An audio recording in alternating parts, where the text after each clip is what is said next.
¿Cómo están amigos de RPP Noticias? Bienvenidos a una nueva edición de nuestro segmento internacional. En esta oportunidad vamos a continuar hablando acerca del conflicto que existe actualmente entre Ucrania y Rusia. Las últimas noticias, digamos, que hemos tenido de este conflicto es que Ucrania ha anunciado que ha acordado con Rusia una suerte de cese temporal al fuego por razones humanitarias, sobre todo para evacuar a las personas que se encuentran en algunas ciudades ucranianas que están rodeadas por tropas rusas.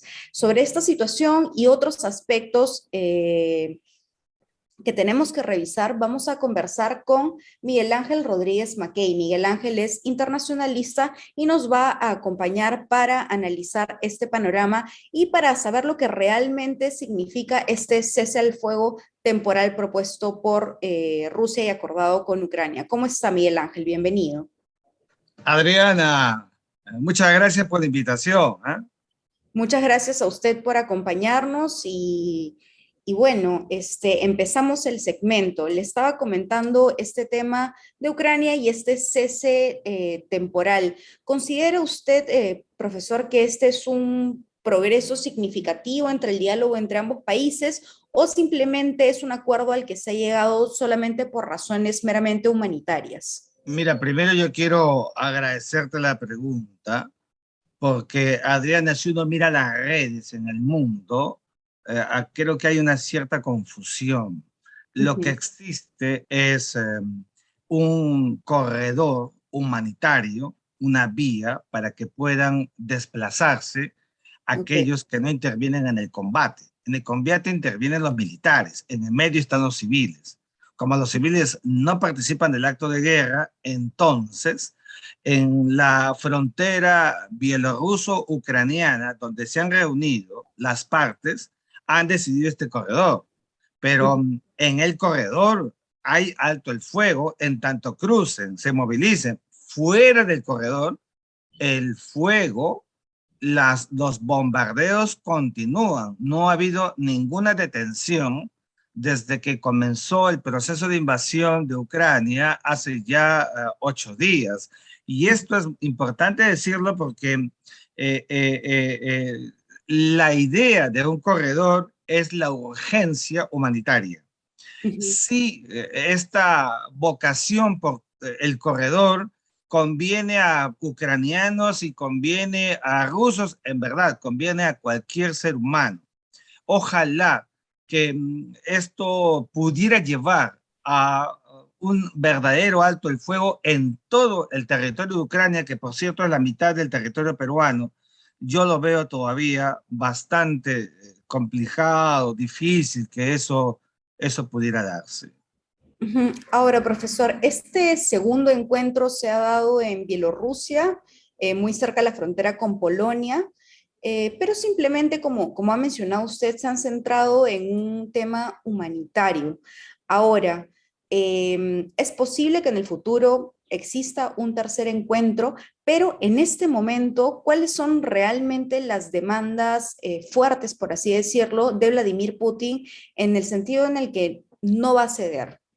Mira, Adriana, qué bueno que preguntas esto porque en verdad que en las dos mesas de negociaciones que ha habido, ahí está el fracaso de ellas, es que en lo sustantivo de la petición maximalista, es decir, lo que más quiere Rusia, no se ha conseguido nada.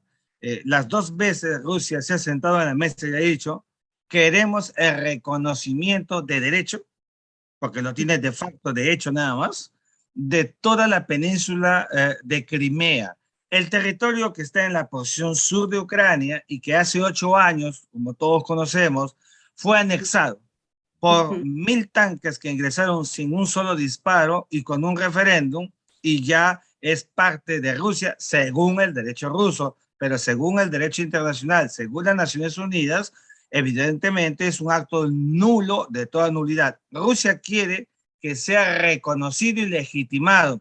Comprenderás que Ucrania, que está siendo bombardeada y su presidente, de hecho, han negado esa posibilidad de que Crimea sea incorporada oficialmente como parte del territorio ruso. Entiendo, profesor. Otro tema que quería tocar con usted y que también, como ha mencionado, está mucho circulando en las redes sociales, es este tema de que las tropas rusas han ocupado la mayor central de Ucrania. ¿Qué sabe Sí. sobre este tema y qué preocupación en realidad, si hay una preocupación real para el mundo por esta invasión, ¿no? Mira, Adriana, cada vez que se hable en el mundo del flagelo de las armas nucleares, esto que fue trágico luego de la Segunda Guerra Mundial, recordemos que con Hiroshima y Nagasaki, el lanzamiento de las bombas el 6 y el 9 de agosto del año 45, realmente sentó en el mundo esta incertidumbre de lo que puede ser el futuro, siempre produce incertidumbre, siempre produce miedo. Lo que acaba de pasar en Zaporizhia, que es la central termonuclear más importante, no solamente de Ucrania, sino también de toda Europa. Tiene 6 reactores atómicos, es bastante complicado, bastante grave. Ha habido bombardeos cerca de ella y que han ocasionado incendios, poniendo en peligro que el fuego llegue a los propios reactores y produzca una explosión realmente de envergadura, y allí sí estaríamos hablando de otro nivel de guerra, de combate. Mira, Zaporilla está un poco al sur, centro-sur de Ucrania, y muchos se acordarán porque al norte está Chernobyl, la otrora central también termonuclear que en 1986 por un accidente produjera todos los resultados negativos que hemos visto. Nada de lo que pueda significar hablar de guerras nucleares, como anunció el canciller de Rusia en la víspera de una tercera guerra mundial incluido, evidentemente es bueno para la paz planetaria consagrada en el artículo 2 de la Carta de San Francisco, que es mandatoria. Todos los países deben verificar la paz como una obligación, ya no como un deseo. Lo que está pasando, evidentemente, es que esta situación en esta planta nuclear evidentemente crea zozobra y hace que aumente el número de migrantes, de refugiados, que ya va por cerca del millón. Por cerca del el millón ya son bastante y precisamente hablando de refugiados, profesor, estábamos conversando antes de iniciar la entrevista de que ya existen en este momento 280 peruanos en Ucrania, de estos poco más de 30 ya han sido evacuados, ¿verdad? Sí, han sido evacuados, Adriana, cerca de 31 en las últimas horas, pero tenemos que decir que tenemos como muy bien precisas más de 280 o 290 peruanos registrados como consecuencia de lo que pasa en Ucrania, alrededor de 200. A mi juicio, esto tiene que avanzar, pero a un paso mucho más acelerado. Debió salir un avión de la Fuerza Aérea hacia los espacios cercanos a Ucrania, por ejemplo en Polonia. No ha sido así. Yo creo que allí hay que apretar el acelerador. Estamos hablando de vidas humanas. Mira, lo que acaba de pasar en Ucrania en 7 días es 1 millón de desplazados y de migrantes.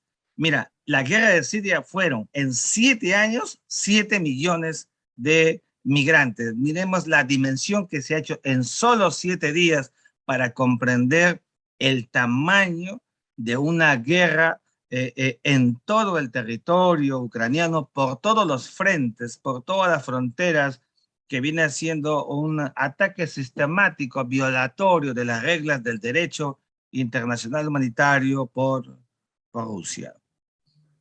Ahora que me menciona este tema, Miguel Ángel, recuerdo las declaraciones del presidente ucraniano Zelensky, que dijo que el mundo prácticamente los había dejado solos.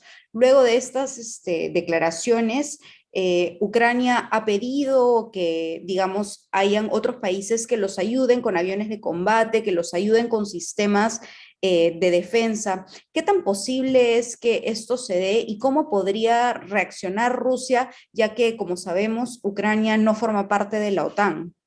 Primero, Adrián, es importante decir que en el derecho internacional existe el principio de solidaridad internacional. Es el Ujú. principio que han tenido los bloques. Por ejemplo, la OTAN en su artículo quinto habla que todos responden frente a un ataque, casi como los mosqueteros, todos a una y una a todos. Lo que está pasando en las últimas horas, lo que confirma es la desventaja de Ucrania respecto del arsenal militar, del poderío militar bélico que tiene Rusia. Y entonces, claro, ante un presidente que se ha, digamos, asumido el rol que le corresponde como jefe de Estado, le pide a la comunidad internacional que no los dejen solos. Evidentemente, la reacción internacional, incluso con gentes que quieren incorporarse voluntariamente, tomar las armas y defender Ucrania, se ha acrecentado notablemente. Todo es viable, todo es posible. El tema pasa por tu buena parte de la segunda pregunta, es decir, ¿cómo va a reaccionar Rusia? Bueno, va a hacerlo como lo viene haciendo en los últimos días y horas, de manera reactiva, es decir, con arremetidas, con mayores bombardeos, sin respetar los convenios de Ginebra. Adrián, esto es muy importante. El artículo 1 y 2 de los convenios de Ginebra de 1949, que obligan a las partes en combate nunca intervenir a poblaciones, a civiles que no tienen nada que ver con el combate, transgrede y produce en consecuencia un delito que se denomina crímenes de guerra y que eso está tipificado en el sistema internacional. Es verdad, me decían algunos alumnos, que doctor, pero eso no está previsto porque Rusia no es parte de la Corte Penal Internacional. Eso es cierto, no es parte del Estatuto de Roma, pero tampoco Estados Unidos, pero así como luego de la Segunda Guerra Mundial, Adriana, se creó el Tribunal de Nuremberg para los eh, eh, generales de la Gestapo y de la SS, seguidores de Adolfo Hitler. Aquí también podría haber, ¿no?, una corte ad hoc para lo que pueda quedar de una masacre evidente, como está pasando, contra la población civil, de manera que la reacción sería cada vez mayor, irrita por parte de una sociedad que sigue soportando los ataques de Rusia. Ujú. Profesor, usted ha mencionado muy claramente que este tema del cese al fuego es un tema temporal y, por supuesto, con fines humanitarios. ¿Por cuánto tiempo nos podríamos esperar este aparente cese al fuego? Porque, como usted ha mencionado, no es real, pero ¿por cuánto tiempo podría existir este corredor humanitario para que las personas que están en Ucrania puedan evacuar a otros países? Excelente pregunta, Adriana, porque normalmente los corredores o las treguas o las determinaciones de alto el fuego son con plazos, nada es indeterminado. Eh, no conocemos específicamente de cuántas horas. Asumo que lo hacen en virtud de que será el tiempo en que haya evidencia incontrastable de gentes que se estén movilizando. Una vez que ello desaparezca, tú sabes que por los radares y por todos los sistemas informáticos y tecnológicos se conocen las movilizaciones. Una vez que eso acabe, entonces ya no tiene ningún sentido el corredor humanitario y seguramente van a proseguir los bombardeos, los ataques por parte de la invasión de Rusia y la defensa, hay que decirlo también, de Ucrania, que lo hace con todo lo que tiene a su alcance. Ujú. Profesor, viendo los últimos acontecimientos de estos días y sabiendo que pues ya se dio un segundo encuentro entre las autoridades ucranianas y rusas, ¿cuál es el panorama que usted podría esperar en los próximos días, ya que las cosas están cambiando rapidísimo? Adriana, adelanto que estoy terminando una columna grande de 3 páginas sobre el tema, pero con mucho gusto voy a adelantar. Yo lo que veo, Adriana, es que se va a producir de todas maneras una toma de Kiev por Moscú. Esto es inexorable, es el objetivo de Vladimir Putin desde hace 8 años. Él no ingresa en Ucrania para luego volver a la frontera sin ganar ningún rédito.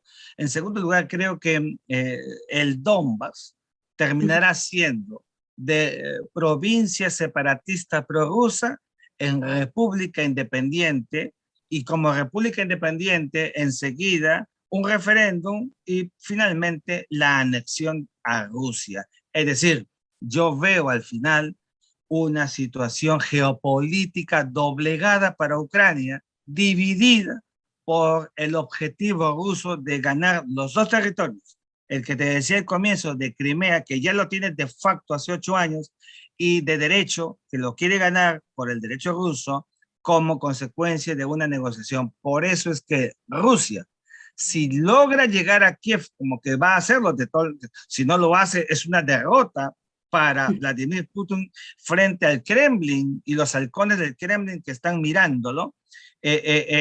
Si llega y logra el objetivo, empoderado estará Vladimir Putin para sentarse a una mesa que verifique lo que estamos diciendo, y seguramente esto que ya es una letanía, pero que todos sabemos, de que Ucrania no insistirá en integrar a la Organización del Tratado del Atlántico Norte, que es el bloque de la seguridad, que es, digamos, sale de las entrañas de la Unión Europea y de Estados Unidos, que surgió durante la Guerra Fría y que tuvo su contraparte luego por el Pacto de Varsovia. Los bloques de seguridad que creíamos del pasado siguen con sus mismos espíritus estando presentes. De otro lado, no habría justificación de una Rusia de intervenir por cuidar lo que Henry Kissinger decía siempre, el área de influencia,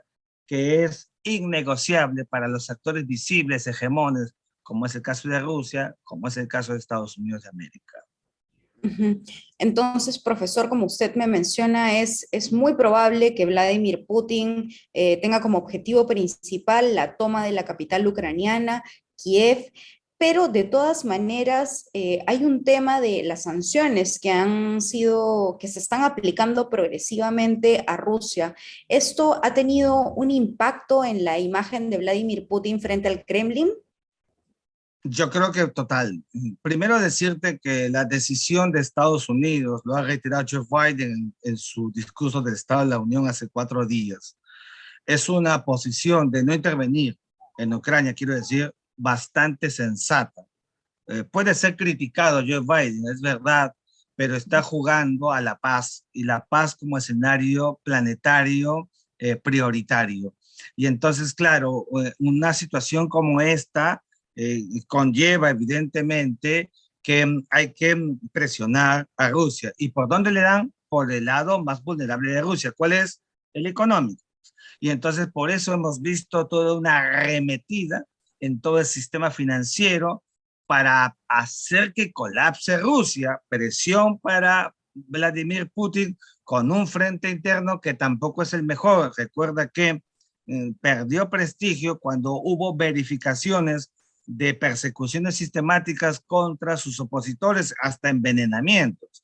Entonces, Vladimir Putin sabe que las presiones del sistema financiero internacional liderado por Estados Unidos para convertirle en una paria económica internacional están en camino.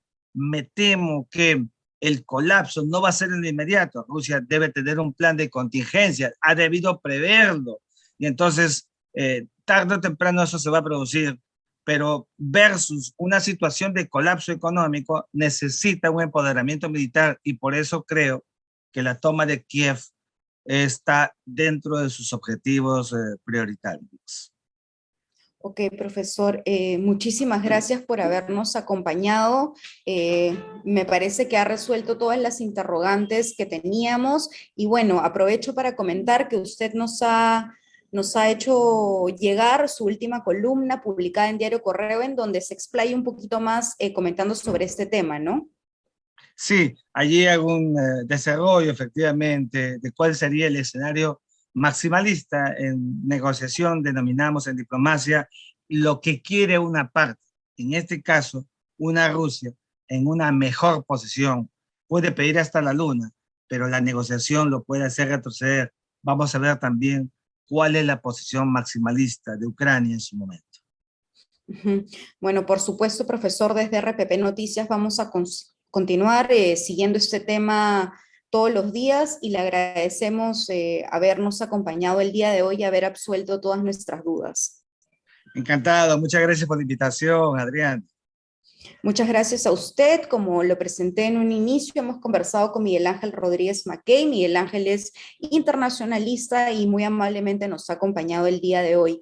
También para comentarles que si desean tener mayor información sobre el conflicto entre Ucrania y Rusia, tenemos en RPP Noticias bastantes videos en los que diversos especialistas explican precisamente los antecedentes, que son bastante amplios en esta situación. Los vamos a linkear en este video. Y aprovecho para despedirme de todos ustedes y para decirles que nos vemos la próxima semana en un nuevo segmento internacional. Muchísimas gracias por sintonizarnos. Hasta luego.